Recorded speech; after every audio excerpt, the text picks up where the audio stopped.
ممبئی کے اندر میں مسجد میں جمعے کی نماز میں امام صاحب نے اعلان کیا کہ بھائی یہ صحن میں چھت نہیں ہے، لوگ جمعے کی نماز پڑھنے کے لیے آتے ہیں، دھوپ میں نماز پڑھتے ہیں، تو آپ لوگ اگلے جمعہ کو آئیے گا تو کچھ رقم لے کر کے آئیے گا، 2-2.5 لاکھ روپے خرچ ہے۔ جمعے کی نماز ہو گئی، دعا ہو گئی، لوگ چلے گئے۔ عصر کے وقت دیکھتے ہیں ایک آدمی میلا کوشیلا کپڑا پہنا ہوا، پیر میں چپل نہیں ہے، اپنی بیوی کے ساتھ میں ایک تھیلا لے کر مسجد کے اندر میں داخل ہوا۔ مؤذن صاحب سے سلام دو، مؤذن صاحب کو لائے، مؤذن صاحب امام صاحب کہاں جے ہو؟ بولا چندہ کرنے آ گئے ہو؟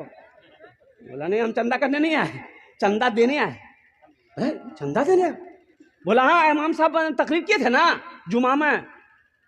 امام صاحب کے پاؤں سے زمین کھسک گئی، کیا بول رہا؟ بولا پیسہ لائے؟ بولے ہاں پیسہ لائے، امام صاحب کو اٹھائیے۔ جلدی کنڈی کھٹکھٹائے، امام صاحب بھی کھولے، آئے دیکھے شکل صورت، امام صاحب چونک گئے۔ بھائی کیا بات ہے؟ بولا حضرت ہر جمعے کی نماز آپ کے پیچھے ہم پڑھتے ہیں، آپ نے اعلان کیا تھا یہ چھت ڈھلائی کرنی ہے، 2.5 لاکھ روپیہ لائے۔ امام صاحب نے کہا کہ ہم تمہارا پیسہ نہیں لیں گے، بیٹھو بیٹھو، پانی پلایا چاہیے۔ یہ تمہارے ساتھ میں کون ہے؟ میری بیوی ہے۔ اچھا ٹھیک ہے۔ سیکرٹری کو فون کیا، صدر کو فون کیا، خزانچی کو فون کیا، سارے محلے والے جمع ہو گئے۔ کیا بھائی؟ بولا دیکھیے حضرت یہ کیا یہ بول رہا ہے، کہاں سے پیسہ لایا، کون ہے کیا نہیں؟ نام پوچھا، بولا کہ نام میرا عبداللہ۔ حضرت بولے تم کام کیا کرتے ہو؟ بولا کہ حضرت کام ہم کچڑا چنتے ہیں۔ حضرت ہم کچڑا چنتے ہیں، کوئی فیکٹری نہیں ہے۔ میری بیوی کچرا چنتی ہے، میرا چھوٹا بچہ وہ بھی کچرا چنتا ہے، پلاسٹک کچرا، بوتل، یہی سب چنتے ہیں۔ حضرت وہ پیسہ اسی میں سے کھاتے بھی ہیں، کچھ پیسہ ہم لوگ جمع کر رہے تھے کہ رقم ہو جائے گی نا تو کہیں پر گھر بنا لیں گے۔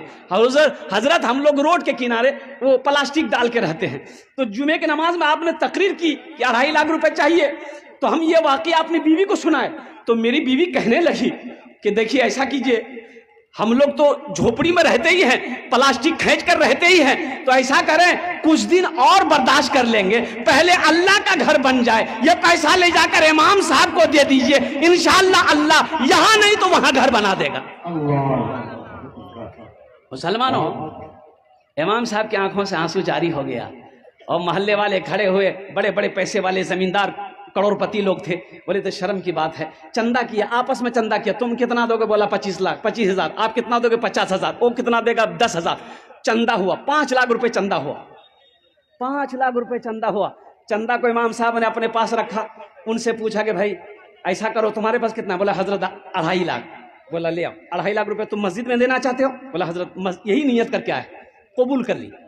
بولا ٹھیک ہے، تمہارے پیسے کو میں نے قبول کر لیا، اب یہ 5 لاکھ روپے جو ہے امام صاحب نے اس کے ہاتھوں میں دیا کہ یہ پیسہ کو تم قبول کر لو، اپنا گھر بنا لو۔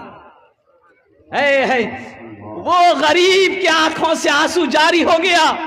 لوگوں نے سمجھایا کہ روتے کیوں ہو؟ انہوں نے کہا کہ حضرت روتا اس لیے ہوں کہ میں آپ ہی لوگوں کی زبان سے تقریر میں سنتا تھا کہ اللہ 1 کا بدلہ 10 دیتا ہے۔ حضرت سنتا تھا، آج نظروں سے دیکھا کہ میں نے 2.5 لاکھ اللہ کے راستے میں خرچ کیا، اللہ نے ساتھ ہی ساتھ 5 لاکھ روپے عطا فرمائے، 5 لاکھ عطا فرمایا۔ من جاء بالحسنۃ فلہ عشر امثالھا لن تنالوا البر حتى تنفقوا مما تحبون۔ کئی آیتیں مسلمانوں 82 جگہ قرآن میں اللہ نے خرچ کرنے کا حکم دیا، خرچ کرو خرچ کرو خرچ کرو، تم خرچ کرتے رہو گے ہم تمہیں دیتے رہیں گے، اگر تم روک لو گے تو ہم بھی روک لیں گے۔